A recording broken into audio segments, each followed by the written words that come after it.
La película te vende a Esparta como una máquina perfecta, músculos, capas al viento y hombres que pelean con el pecho al aire. Ahora imagina a esa máquina hecha añicos en su propio suelo.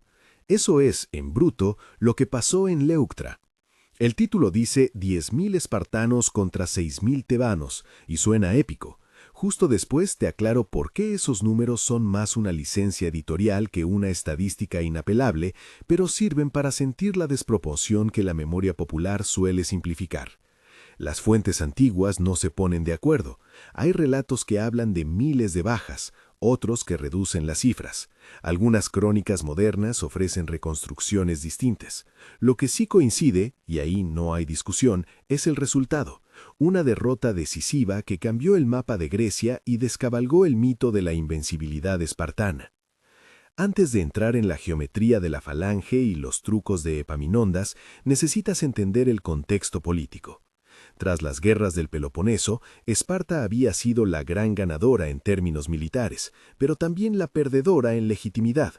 Para muchas polis griegas, la hegemonía espartana ya olía a abuso, intervención en gobiernos, castigos colectivos, alianzas incómodas. Además, en el imaginario griego, Esparta acumuló fama de excelencia militar, pero también un historial de pragmatismos y traiciones, incluso abiertos pactos con Persia en diversos momentos que minaron su autoridad moral entre otros estados griegos. No es que de repente Esparta se volviera mala de la noche a la mañana, más bien su prestigio se fue resquebrajando por decisiones políticas y por la simple fatiga de mantener un imperio de guarniciones y exigencias. Tebas, por su parte, no era ninguna superpotencia al estilo de Atenas o Esparta. Probablemente la conoces por veces como la escapatoria intelectual de algunos poetas, pero a finales del siglo IV a.C. se estaba rearmando políticamente. Fue en ese contexto que emergieron dos figuras fundamentales, Epaminondas y Pelópidas. Pelópidas fue el que reavivó la audacia política y militar de Tebas, a menudo al frente de operaciones audaces. Epaminondas fue el estratega y el teórico que combinó valor político con imaginación táctica. Juntos y con el apoyo de una unidad singular, el llamado Batallón Sagrado, una compañía tebana formada por parejas de amantes y de élite de 300 hombres, Tebas no venía solo a resistir, venía a cambiar las reglas del juego. Sí, el batallón sagrado sonaba a simbolismo y unidad, y su reputación era enorme. Muchos autores antiguos lo mencionan como el núcleo moral de la fuerza tebana. Vale la pena detenerse un instante en ese batallón. Eran 300 hoplitas, según las fuentes clásicas, escogidos y entrenados para la lucha cuerpo a cuerpo. Su fama no era solo propagandística. Aún así, Tebas no ganó únicamente por esos 300. El triunfo fue una combinación de liderazgo, táctica, disciplina y, sobre todo, de innovación. Si te quedas con la idea romántica de las filas enfrentadas, vas a perder la mitad de la película. Para entender Leuctra, hay que entender cómo se peleaba normalmente y qué cambió en el tablero. Los hoplitas eran soldados ciudadanos equipados de forma bastante estandarizada. Casco corintio, ese casco con las mejillas cubiertas que probablemente ves en estatuas, coraza de bronce o de cuero endurecido, grebas para las espinillas, una lanza larga llamada dori, que era el arma principal, y una espada corta, sifos o copis, para el cuerpo a cuerpo. El escudo redondo, el oplon, no era solo protección, definía la forma de luchar y de moverse en formación. La falange clásica se basaba en la unidad, filas compactas, hombro con hombro, escudos que protegían no solo al propio soldado, sino al compañero de la izquierda. En combate la idea era simple y brutal, avanzar como un bloque. La superioridad venía de la densidad, la coordinación y sobre todo del peso moral de la reputación. Aquí viene la parte que desmonta el manual. Epaminondas rompió esa certidumbre. En vez de enfrentar a los espartanos cabeza contra cabeza en la línea tradicional, dos falanges enfrentadas con fuerza similar en todo el frente, Epaminondas diseñó una formación oblicua y concentró su peso en el ala izquierda. ¿Qué significa eso en términos sencillos? En lugar de repartir su fuerza de manera uniforme, Tebas profundizó una esquina de su formación. La izquierda tebana se convirtió en una cuña, más compacta, más densa, más profunda. Algunas reconstrucciones modernas sostienen que Epaminondas ordenó una profundidad excepcional, quizá de hasta 50 filas en ese sector, algo nunca visto antes en batallas hoplíticas convencionales. Esa densidad no era una excentricidad estética, era la manera de generar una masa de choque que en el punto exacto aplastara el flanco espartano. ¿Por qué a la izquierda? Porque según la tradición de combate griega, la derecha era el lugar de honor. Cada soldado prefería tener a sus vecinos a la izquierda para cubrirlos con su escudo, así que en un despliegue típico, los hombres más fiables o de mayor prestigio solían ocupar la derecha. Esparta, al presentarse a la batalla, colocó a su mejor tropa, sus élites, en el sector derecho. Epaminondas lo vio como la oportunidad perfecta. Si concentraba su fuerza contra esa esquina, no solo podría romper la línea, podría hacerlo contra la porción más prestigiosa y, por tanto, más decisiva del ejército rival. Fue un acto de lectura psicológica del enemigo, tanto como de cálculo táctico. Antes de la contienda formal, hubo maniobras y engaños. No es que los tebanos salieran con un cartel explicando su plan. Se replegaron, ocultaron intenciones y movieron sus tropas para aparentar conformidad con una línea convencional, mientras que la izquierda tebana se cargaba de profundidad. A la hora de la verdad, cuando las dos falanges colisionaron, la izquierda tebana atacó con un impulso concentrado y hundió la derecha espartana. Cuando un ejército pierde su ala más fuerte, el efecto dominó es brutal. La moral se resquebraja, la alineación se descompone y el pánico se extiende. Eso fue exactamente lo que pasó en Leuctra. El centro y la derecha espartanas quedaron aisladas, sin apoyo eficaz, y la caída de la élite provocó un colapso general.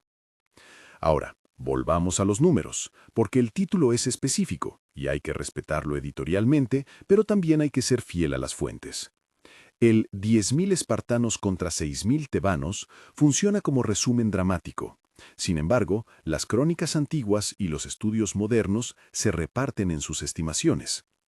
Algunos relatos posteriores atribuyen a Esparta una fuerza mayor y a Tebas una composición más reducida, mientras que otras reconstrucciones equilibran las cifras de modo distinto.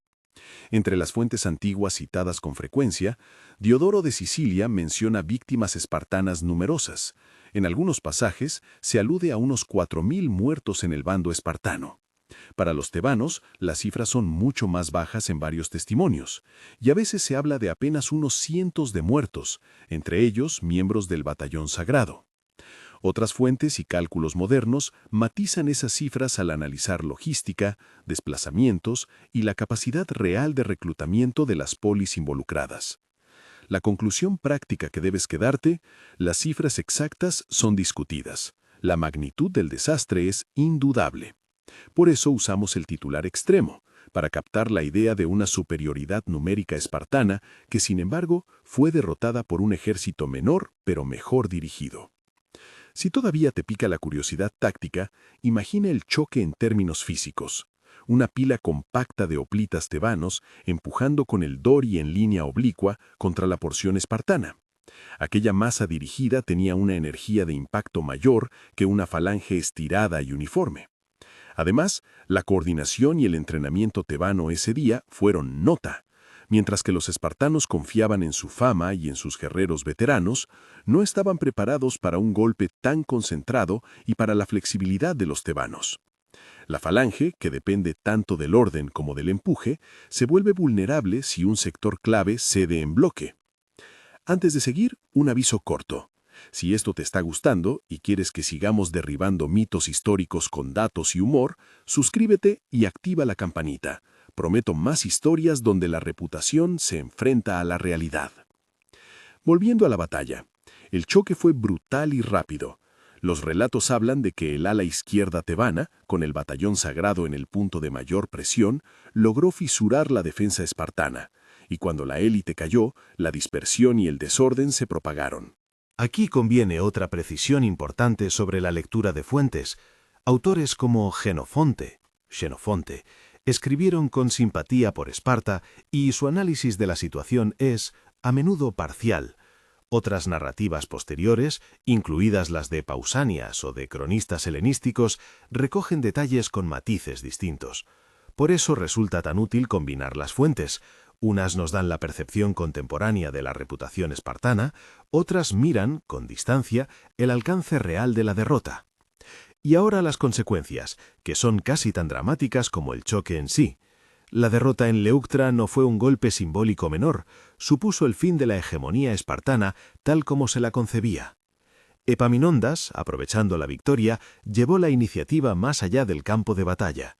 Según testimonios posteriores, se impuso una humillación pública, se restringió la recuperación de cadáveres espartanos y hubo acciones políticas que tocaron el corazón mismo del orden social espartano. Una de las medidas más significativas fue la liberación de territorios sometudos y la restauración de la independencia mesenia. Mesenia era la región que había provisto durante generaciones a Esparta de hilotas, una clase servil esencial para su economía. Al liberar o reivindicar esa región y su identidad, Epaminondas, con la ortografía que prefieras, cortó la base social que sostenía la economía y la demografía espartanas. Además, se fundó Megalópolis como contrapeso regional. La mera existencia de esa nueva ciudad configuró un frente político y militar que debilitó para siempre el predominio espartano. No exageremos, Esparta no se esfumó de la noche a la mañana, pero Leuctra fue el golpe moral y estratégico del que no se recuperaría. Durante décadas la ciudad pagaría el precio de haber perdido su aura de invencibilidad. En la retórica política griega, la derrota en Leuctra se convirtió en el símbolo de la capacidad de innovación militar para derribar reputaciones y en la prueba de que la tradición, sin adaptación, muere. Epaminondas no inventó la guerra, pero sí demostró que la genialidad táctica puede compensar la inferioridad numérica y transformar el escenario geopolítico. También hubo un coste humano inmenso. Aunque las fuentes discuten cifras, varias coinciden en que la muerte de combatientes indígenas fue elevada y que el batallón sagrado sufrió pérdidas dolorosas pese a la victoria. La gloria no borró el sacrificio. Para los espartanos, perder a su caballería de élite y numerosos hoplitas significó algo más que bajas, implicó una crisis demográfica y social que con el tiempo se tradujo en menos manos para la guerra y en menos ciudadanos capaces de sostener el régimen cerrado que caracterizaba a Esparta. Un apunte sobre la memoria.